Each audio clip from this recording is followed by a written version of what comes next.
Hey everybody, it's Dr. Julie Quinn here, and I am taking a look at the week 5 content. I wanted to give you some video feedback here, so let's go over it together.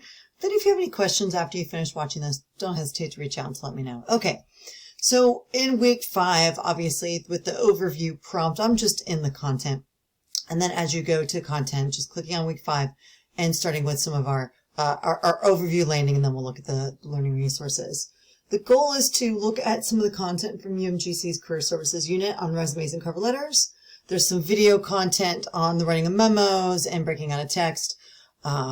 Note that there's going to be a lot of different kinds of feedback on how to do memos, but my strong recommendation always is short and sweet and to the point, and I think that that will make the memo really effective as a separate piece of the larger report document to come. Okay, we're going to talk about data visualization as well.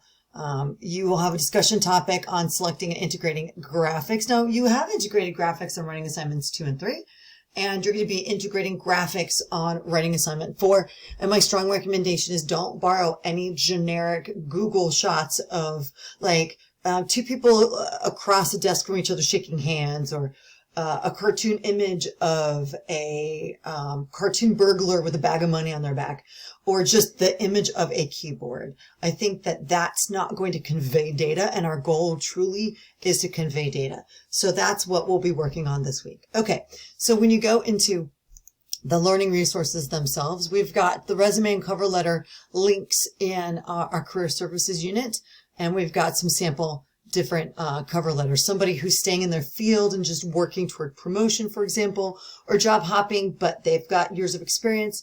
And also some cover letters where we've got a career changer, somebody who had maybe an IT MOS in the military, but they're not going back for a nursing degree, so they're moving from IT to healthcare. Just as like a generic example, some of our students are switching careers entirely, and some are getting degrees already related to their field of expertise.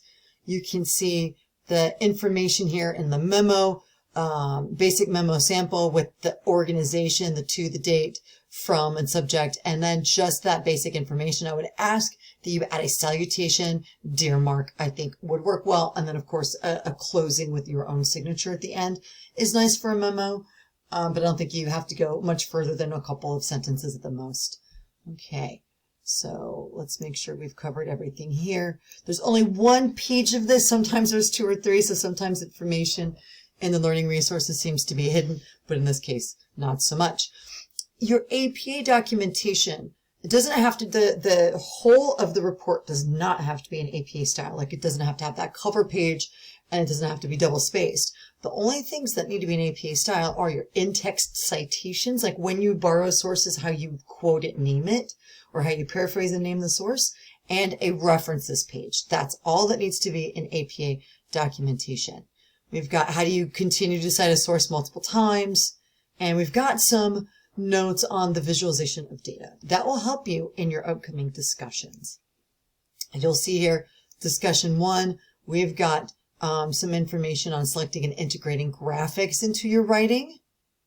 You can see some information on specific graphic costs here and how some of the graphics are working, and maybe some recommendations as well. And we've got additional content here in the link.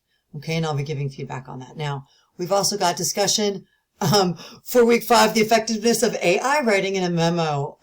I posted in our last discussion some of my concerns with AI documentation. And I do know, and I do respect the appropriate use of AI in the workplace. I know that it's almost becoming ubiquitous, that it's built into a lot of our software. It's certainly built into all of our browsers. And in certain situations, AI use in the workplace has a lot of wild benefits. For example, one of my husband's best friends owns a small business. He owns, he's in product development and specifically IT software development. And when he's working with his team, he uses, like, I believe it's called an enterprise version of ChatGPT where it doesn't grab information out from the web.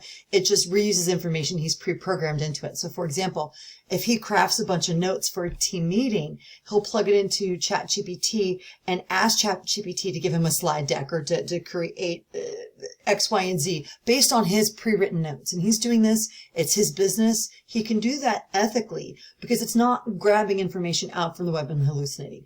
So that's one way that I think AI has applicability in the workplace for sure. My brother's an attorney and he's like, no, we can't use it at all because you don't want client information getting out there. Every single thing that's plugged into AI now becomes part of that AI software's database for use, and some of that information may be proprietary. So certain industries are okay with using it under certain conditions and some aren't.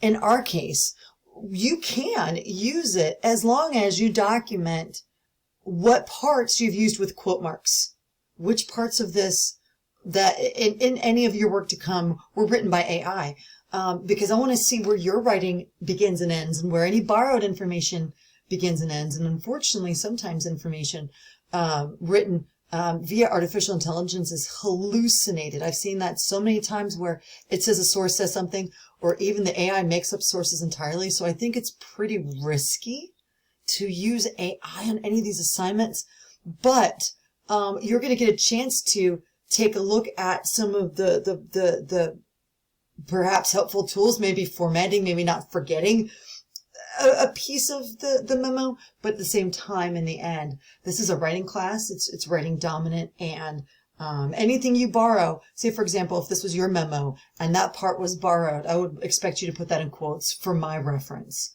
okay, to let me know what part was not written by you.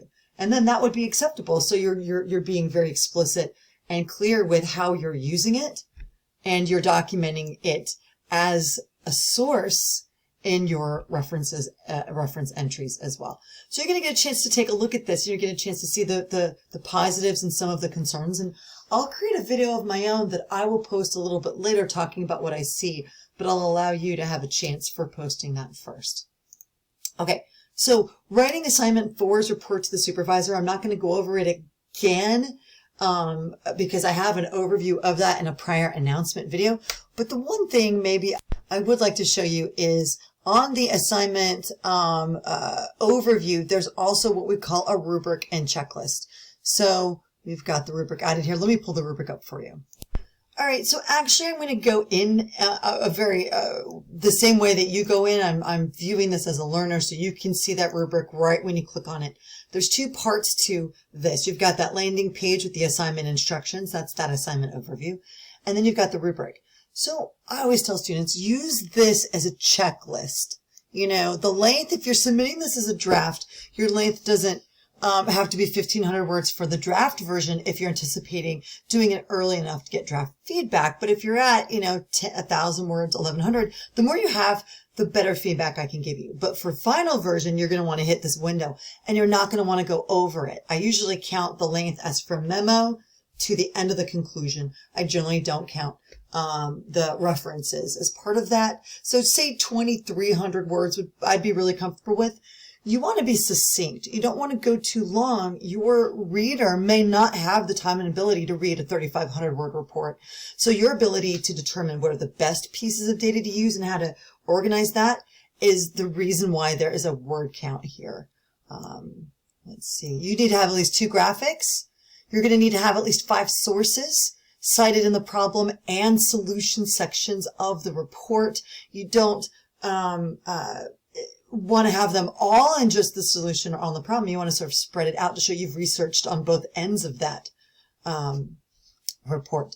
You'll notice as well, oops, I scrolled up here, scholarly, at least 2 of your sources come from that early practice, not the specific sources you came up with, but remember how we did the library tutorials? That's to remind you to get some of your data from peer-reviewed places, scholarly journals, or experts writing to other experts on this topic. It's not just like a listicle article that's found on Google.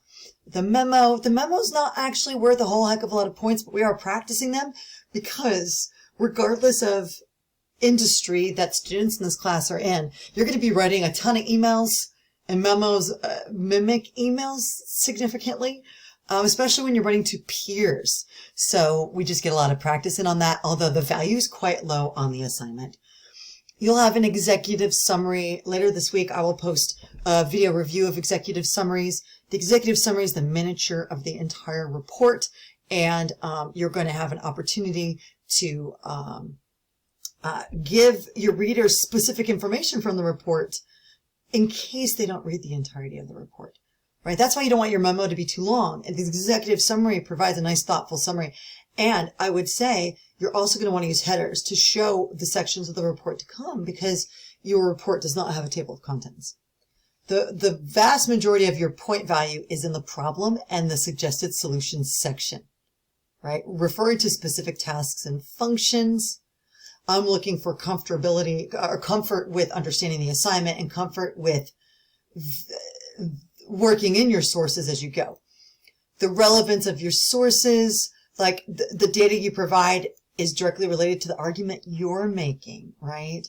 Accommodating a secondary source. A secondary source would be your other colleagues at Washington Suds. Okay, the quality and message of the graphics. I think I mentioned that earlier in the this video, where it's really important to not just choose like a clip art image, but something that's data driven that helps make the case. Art for artistic merits will not work in this report. Even if you're a graphic design student, something that a small table, a small graph, a flow chart, something again analytical and data driven. Let me show you images that I wouldn't recommend that you use. I tend to see a lot of these types of images in this assignment, and it's fine if I see it in a draft, because I can give some help and feedback. But this doesn't really tell us much, because this may not specifically be related to work in SUDS. This is where people work independently, so the teamwork option is not directly related. An image like this could be okay if you're showing how the layout of a workspace would be for the people who go to that business. If you label it and explain the image and it's related to a part of that text very specifically. An image of a washing machine. If we go to images, these images would not work even if it was like an industrial washing machine business, or if you're looking at like a laundromat image, that wouldn't quite work. And cybersecurity images, let me show you those. Like this image doesn't really tell us anything at all. This image is stylistic, it's artistic, but it doesn't convey actual data. So avoid all of these types of images. They're just not going to propel the argument forward. And in technical writing, we often use images to convey information. So think about, what is the best way to convey information? Is it a bar graph from one of your peer-reviewed journal articles? Is it a flow chart that you create that shows job rotation? Is it a small table of before and after responsibilities of colleagues at the business? Those are the types of images that I'll be looking for here. Let's go back into writing assignment 4 real quick. You have a small conclusion. You don't want to go over 200 words. Usually conclusions of 1 paragraph. That your references and in-text citations are an APA style, that actually has a lot of value, that we're documenting accurately. And grammar. Grammar is not the end-all be-all, but in a professional technical writing environment, grammar, we don't want to have a lot of grammar issues, simply because we want the information to push forward and not a sentence level tick be distracting. And so I'm here to help you, especially if you submit a draft. I can get you some feedback. I'll be posting, along with this video, deadlines for draft and final of writing assignment number 4. And if you have any questions, please don't hesitate to reach out and to let me know.